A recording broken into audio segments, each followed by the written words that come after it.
You're listening to the Rural Medic Podcast.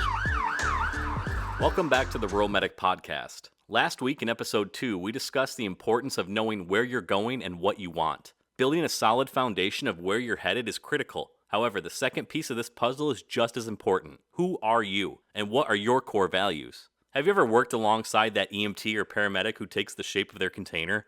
They jump right into and take on the values of those who are around them. They manifest this in the form of picking up bad habits, making questionable decisions, and having little to no ability to cope with stress. In order to stay grounded, resilient, and fulfilled, you need to identify your baseline core values. Take a second and think of your dream job. Now imagine yourself in front of that interview panel. They ask you, what are your top 3 core values? What would you say? If you're at a loss, don't worry. You'd be surprised how many people struggle with that question. I didn't know when someone asked me.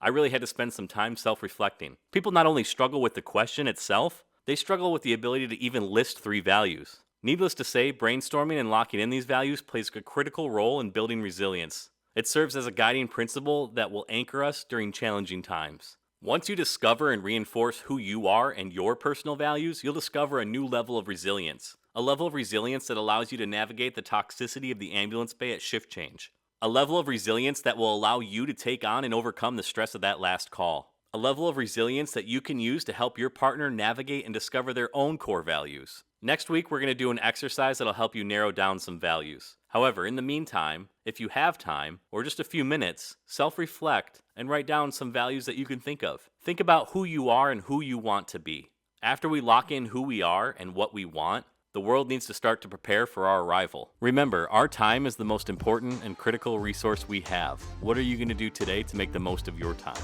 See you next week, and thank you for listening to the Rural Medic Podcast.